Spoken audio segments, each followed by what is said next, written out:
I'm here to tell you about Go as a River. Stop.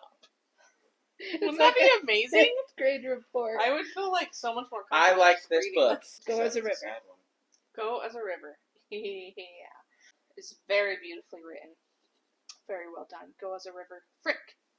I always forget the author. Our main heroine is called Victoria Nash. Okay? And her family calls her Tori. Her name's Victoria. I almost was like, don't look. I was actually looking.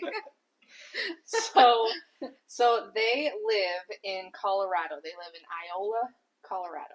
Real place. Okay? And they live on the Nash peach farm. So they do peaches for a living. They have like the best peaches in the world. Do they get them down in Georgia? No, they get them down in Colorado. Are you listening? I get my peaches out in Georgia. But should we go on a road trip and go try them? But the reason we can't go try them, and Justin Bieber did not write about them, is because the real town of Iola, California, the real town of Iola, Colorado, is now totally submerged underwater. Oh. Why? Because we will find out. Okay. So this is like based on true events? Yes. Is historical it a real story? fiction. So this is not a real story, but the town of Iola is and everything based on real people's, like... What year is it? 1948. So okay. World War II just ended. Okay. What were you picturing? I just thought prehistoric if the whole town's underwater. The dinosaurs.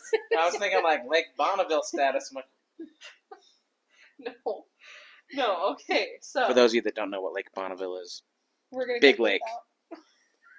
But pre-submerged underwater, everything was totally fine. I thought you were going to say prehistoric. Me too, actually. So, it's Victoria Nash, her mother and father, and her grandfather started the farm. They run it with her younger brother, Seth, and she has a cousin who also lives with them, and her aunt and uncle also lives with them. Okay? Okay. Sadly, when she's 12 years old, her mother, her aunt, and her cousin die in a car crash. Aww. Mother, aunt, and cousin die. Awful. Her dad is pretty racked with grief, and he's not ever rude to her, but she's definitely the woman of the house now and makes all of the meals. She does all of the laundry. She does all of the dishes. Like, how old was she? She's 12. Okay, you said that. So it was automatically like, okay, you're running things now, and while also helping on the peach farm. That's a lot of responsibility. So much. And like, she starts her period and she doesn't know who to talk to about it. And her dad's just like, he doesn't know how to handle a 12-year-old girl. Okay. 1948, whatever. Her mom was very, very religious. Like, everything is God's will. Went to church every single Sunday. Had, like, every Christmas they would give her little crosses because, like, it was her thing. Super religious to uphold that in the family. So when she dies, kind of goes out the window a little bit. Her aunt was so like fun and like carefree, loved like Hollywood and stuff like that. Just was like a little more adventurous. And so she meets the uncle, and when they first meet him, he's really like charismatic, and they fall in love with him. World War II happens. He comes home because he was injured. He loses one of his legs. And now he's in a wheelchair and like is completely changed forever. So he got home, and then a couple weeks later the car crash happened. So he's living with them, but he's a totally different person, etc. Okay? Her cousin was so sweet and so lovely. He's also gone. He was 18. And then there's Seth, her little brother. Seth is a wild card. He is just angry all the time. And he's not just because of a car crash. He's just always been like that. He has really crappy friends. Like, he's like kind of the bully on the playground. Like, he has hurt animals. Like, just kind of... Oof. But he also has redeeming qualities, and like, cute things like he ruined Christmas one year because he was so upset and broke a cross they got their mom, and then he's like, I'm sorry, Mom, and he whittled her a new one. Like, he has good things, but a lot of him is just really, I don't know, messed up. Seth is the way that he is, so he goes and drinks most nights at the local. How old is he now? So, okay. So he was like 6 2 seconds ago. Okay, so flash forward now. Victoria is 17, and she's going into town to get Seth to come home and do chores because he's been drinking in town. Walking through town, and she comes across a man who is a little bit darker skinned and is pretty much instantly in love with him. Okay? What was their sight? So she sees him, she automatically just sees the kindness in his eyes. She just automatically is like, you are unlike any man who I've ever had in my life before. She learns that his name is Wilson Moon. Wilson Moon. Wilson! Can we please? It has that vibe, so don't get me started. I don't think I've ever seen it. Castaway? Yeah. I'm sorry, Wilson. Why are you re-traumatizing I'm so me? sorry. There's one time, I want to say it was like 3rd grade maybe, I went over to a friend's house, and she had like such a fun play kitchen, and for whatever reason all I wanted to do was play in the play kitchen, and she sat there and watched Castaway, and I just played the whole time. And so I like kind of watched like a little bit of it, but like I didn't care about the movie. Even young 3rd Debbie, grade watching Castaway? I know. even young Debbie was like, movies. Kids these days. What is it? Desensitized by movies and television. Why are you so good at that? He's asks her where the, I don't know, nearest place to stay is and where to get food. And he's kind of like dirty. And he says, yeah, I came from the coal mines in this other town, and I'm just looking for work or something. Can you help me? She says, yeah, it's that way. And they end up like kind of walking by each other, and then Seth comes out, and he's like automatically doing like racial slurs and like, get away from my sister and everything like that. And she's like, Seth, oh my gosh, I'm sorry. Pulls him away, starts like walking home with him. And on their way home, she twists her ankle because Seth's being an idiot. And she falls and twists her ankle. Will was actually concerned with Seth and that whole situation with her. So he kind of followed them a little bit. And he's like, okay, picks her up because her ankle's broken, and Seth's like half passed out. Yeah. So Will's carrying her home because her ankle is messed up. What a guy. Seth realizes and is like, hey, what are you doing? Ugh. Wait, what does he do? What are you doing? No. They get to the peach farm. Will sets her down and is like, okay, I'm going to mess you up if you come after me. Seth attacks him. Will is sober and stronger than he is, so puts him to the ground and is like, bro, back up. Their father comes running out. Oh, shoot. And he's like, what the is going on? Who is this guy? And basically he's like, Seth, get in the house, go to your chores. I never want to see you. And how old is Seth? He's drinking, so is he legally drinking? I mean, he's 15. It's the 1940s. Oh, that's right. Rural America. But, and he might be your older brother. Could be wrong about that. Still a dick. Anyways. So, and he's like, to Will, he's like, I never want to see you again. Get off my land. So, she is healing from her ankle, and she's like, thinking about Will all the time. Okay? She's a smitten kitten! She wants to hold him. She wants to kiss him. Quality quote. Fast forward over the next couple of days, the townspeople are really bigoted towards him as well. So Will is Native American. We learn that he's from the Ute tribe.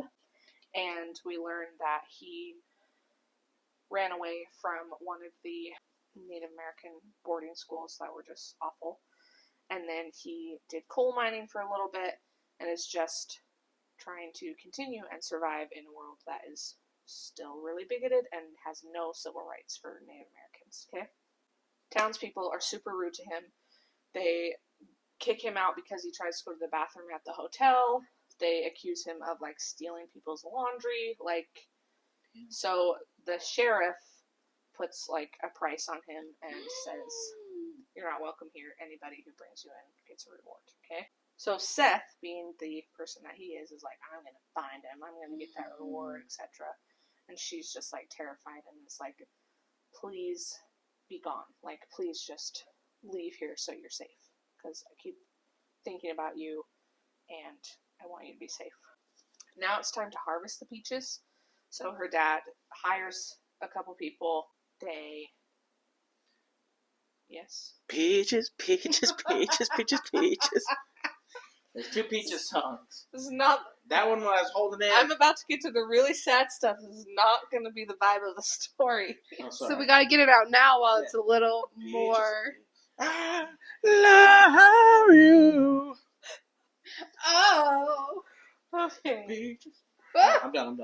They're in the fields every day, the orchard every day, and he hires on a guy named Davis, who is kind of one of Seth's friends.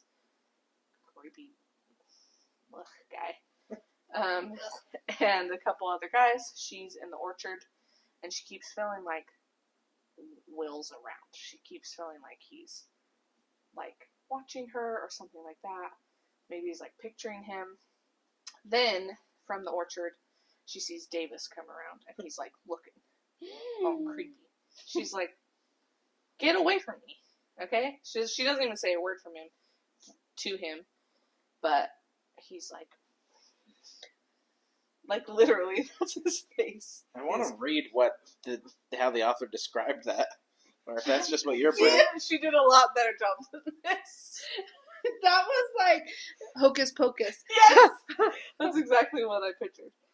Okay, anyways. Did Davis see Will? That's what you come to find out, is that he thinks he did, and he was actually there looking at her.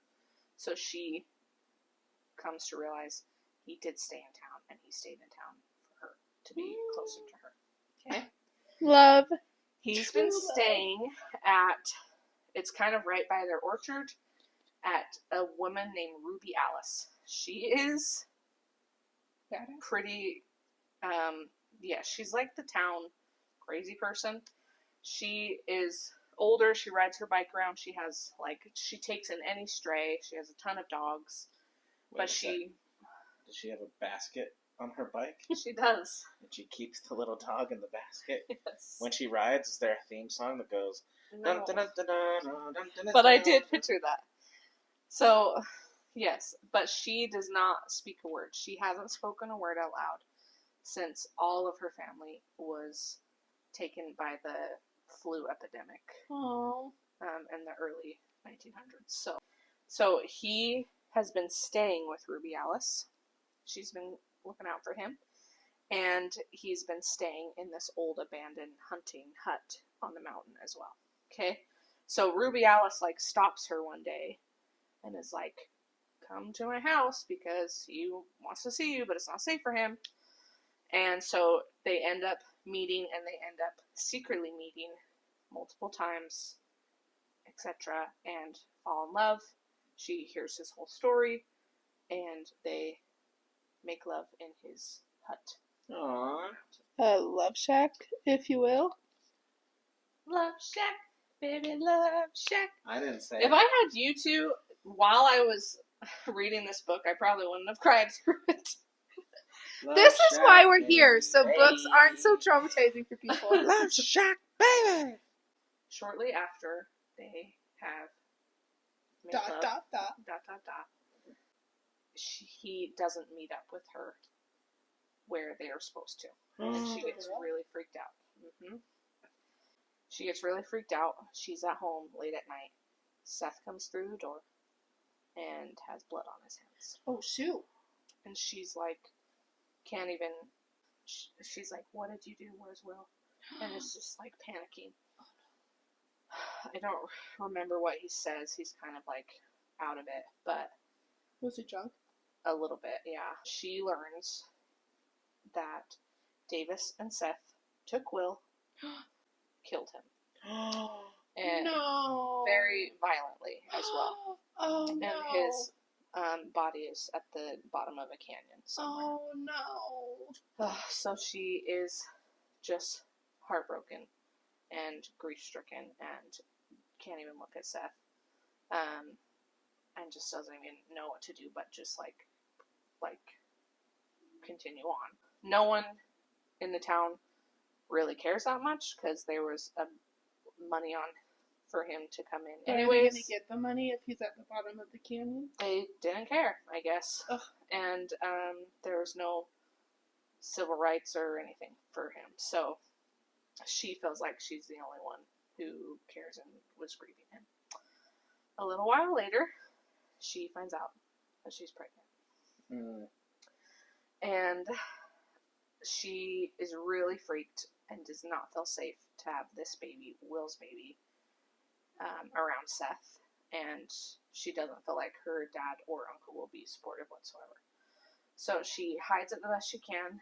And then, being 17, 18, she thinks she can handle it. She says, okay, I'm going to go up to Will's hut. I'm going to have this baby, and I'm going to be okay. I can't stay here. It's not safe for this baby by Seth and everything. And in this town, who was so horrible to him anyways. So she goes, she grabs her stuff, leaves her dad a note, and goes up to Will's hut and, like, plants a garden and tries to prepare for this baby. She ends up having the baby in the hut. Where's the woman that collects strays? Because she left a note for her dad. She knew her dad was going to look everywhere for her, so she didn't feel like that was a safe place to be.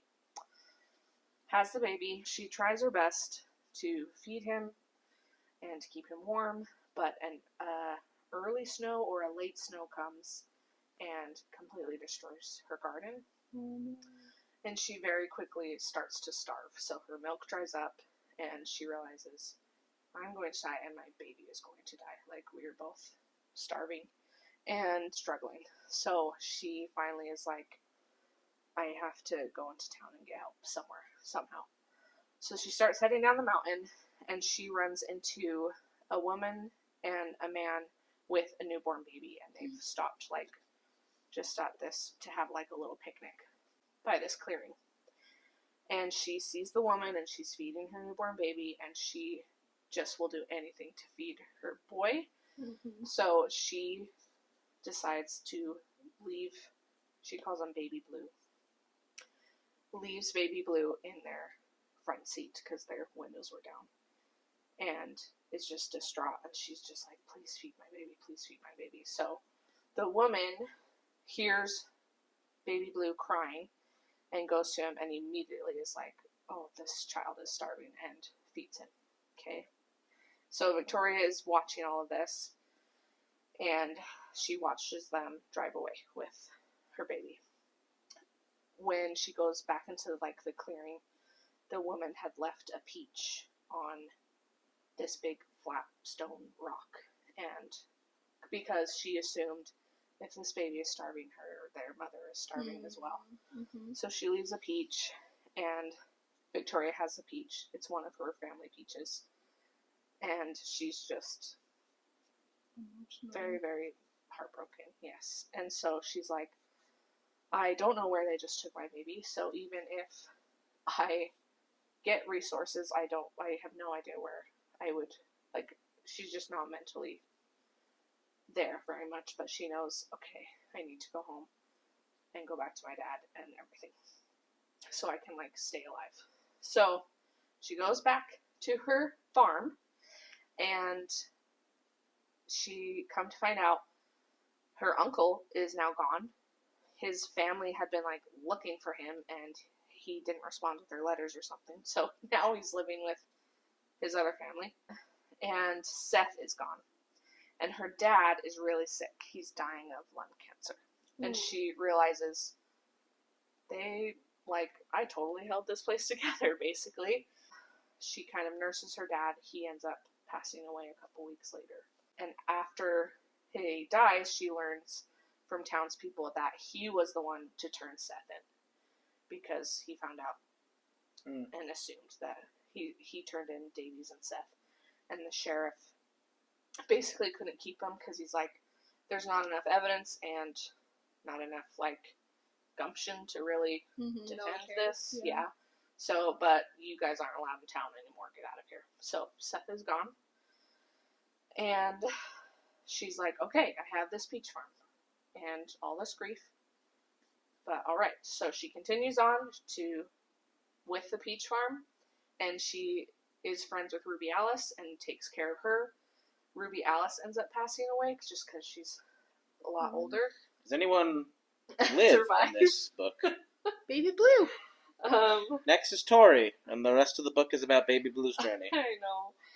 So then the government shows up and is like, hey, sorry, Iola, but we're going to make this a reservoir. We're going to dam the river, and you're all screwed. So here's money for your land. And the town is like, heck no, is this happening? A man comes to her farm specifically and is like, here is all this money for your land. And she's like, I have no reason to stay here, so yes, I will sell. And the townspeople are like, you're such a sellout. Your father would be so disappointed in you, blah, blah, blah. So she's getting ready to move with this money, but she knows, she's like, I know my father would support this, but I know he would also want me to do anything I could to save the peaches, okay? Because her grandfather came to this town. Peaches were not grown in Colorado whatsoever, and especially in where they are. And he developed these trees and really, they really are amazing peaches. And so she goes into the city and goes to a college and finds this professor, and he's like, I mean, we can do it. I can try and apply for a grant because everyone knows about these peaches. And he's like, oh, I'd do anything to save the Nash Peach Farm because, this is biologically, amazing trees. So he gets a grant, and he ends up taking the trees, digging them out, and transplanting them in new land. All of them? Mm-hmm. So she finds another farm in another town that I don't remember the name of, but it's 2 hours away from Iola or something. And she finds another farm, and she gets all these peach trees and transplants them in the ground there. And he's like, this could work, this could not work. She spends a couple years not getting peaches at all, just taking the blossoms out so the energy will go into the roots. And it ends up working. She gets these amazing peaches, and she saves the peach farm and her family's legacy. Okay, cool. I wouldn't even think to do that, to move a whole peach orchard. I know. I was really impressed. So then, before she really leaves Iola, Seth comes, and he's like, hey, I didn't kill Will. It was Davis. But yes, I witnessed the whole thing, and I was a part of it, but I just want you to know that I didn't do it. And she's like, I don't give a crap. Yeah, and love of my life is dead. Yeah, and she holds him at gunpoint and is like, get the hell out of here. I don't want to see your face again. Because he kind of came back because he found out that she sold, and he would get some of the money too. But she's like, you're welcome to this land once I'm long gone.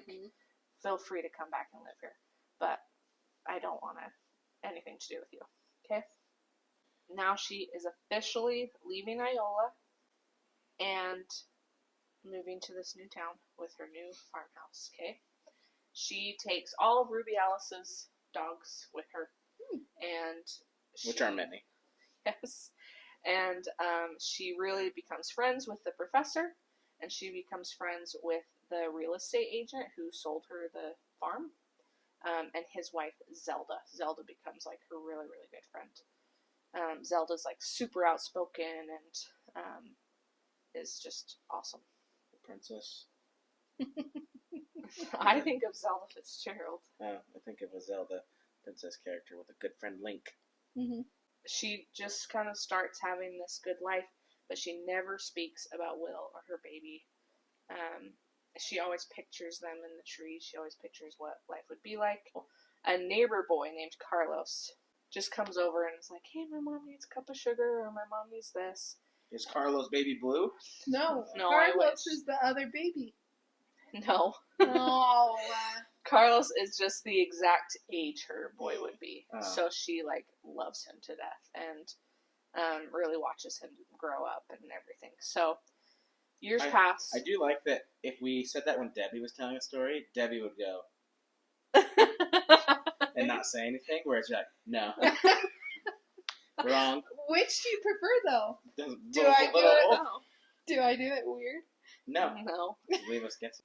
I do that, though. I'm like, I don't know, 'Cause I guess we'll find out. You're a good storyteller. No, I'm but just then like, people no. are like, it's a valid question. I'm like, guess you'll see. Or you'll say K. K. I do that K. a ton. She decides to go back to the clearing where she left her boy. I thought it was underwater. It's a very long, drawn-out process because the town is like, no way, no way, no way. So she decides to go and see the town and see the spot where he was. Hmm. So she goes back and she decides to put a stone for every year every birthday he has. So she puts 12 stones in a circle. And she goes back every year while she can, while the town is still around, until there are 20 stones. Okay. This is a long... It's a long span process. of time. Yeah. Little baby Blue's 20 years old. Yep. She goes back 20 stones, and in the middle of the stone circle is a paper bag with a letter in it. Oh. With a stone on top. That someone left for her or she left? That someone left. Okay. And the letter is from the woman she gave her baby to. Oh, okay. Okay? So she goes back that one last time because the town is really closed off now. Okay? So she kind of like goes there illegally. She knows it's the last time she'll be able to go. She finds the letter. She reads the letter, and so for this little pinpoint, it's from Inga's Who's the viewpoint. mom? Yeah. The other. It's from Inga, the other mother's viewpoint. So she wrote her, and she wrote her whole story.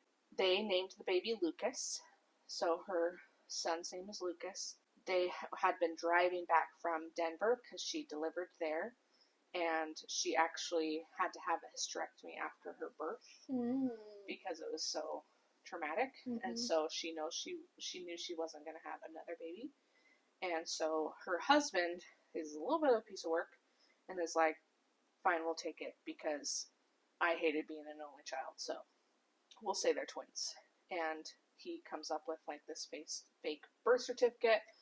They raise them as brothers. So it's Lucas and Max. Max is their son, Lucas.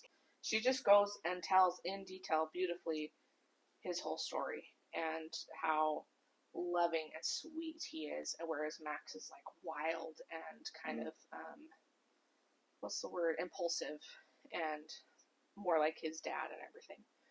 So she wanted to be a writer. She had to give that up. She was just naive and getting married. Her marriage isn't great, but she's a really good mother, and Lucas is relatively happy. Max and him struggle a lot. There's a point where Max falls out of a tree when they're like, 7, and really breaks his arm. And the husband like blames Lucas and like has kind of always kind of treated him badly and stuff like that. Fast forward, they're turning 20. There's so many beautiful details about that whole section, but the Vietnam War is happening, and they get drafted, essentially. So she really freaks out. Max is all excited to go, and Lucas is like, yeah, I don't have a choice. And Inga decides to tell him that because the government would give specific days, and those days, if that was your birthday, you're going to war type thing. So she says, August 31st is not your birthday. Like, I can save you from going to war. Like, your birth certificate is fake if we can prove that. And he really does not take it very well. Which is to be expected. Yeah, yes. So he ends up getting really upset and actually ends up joining the military earlier because he's like, I need somewhere to belong. I don't belong anywhere now. Like, so she's like so heartbroken about that. Max wants to go, but is rejected because of his broken arm. It's all messed up. So he doesn't get to go. He kind of spirals and goes kind of down like the hippie 70s, 60s lifestyle and actually ends up overdosing. Oh no. Just awful. So they have his funeral and Lucas comes back for that and is really sweet and talks about his brother, talks to his mom and is like, I'm sorry, but I can't be around here. I don't even know who I am. I have to go back, etc. So she's written all of this down to ask Victoria to be like, he needs answers. Like, he's really struggling. I will do anything to bring him any sort of peace because he's my baby and he's my only son now. So she is like so scared to tell him why she gave him up and has been living with this guilt and doesn't know how he'll feel about anything.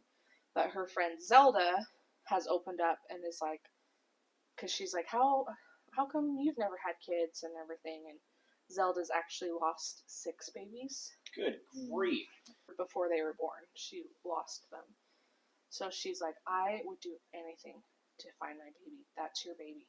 You have to go give him answers. You have to, regardless of the outcome. Like, you've been waiting for this for years. Because she finally opens up to Zelda about everything. And so, the book wraps up with her getting in touch with Inga, going to Inga's house where she raised Lucas.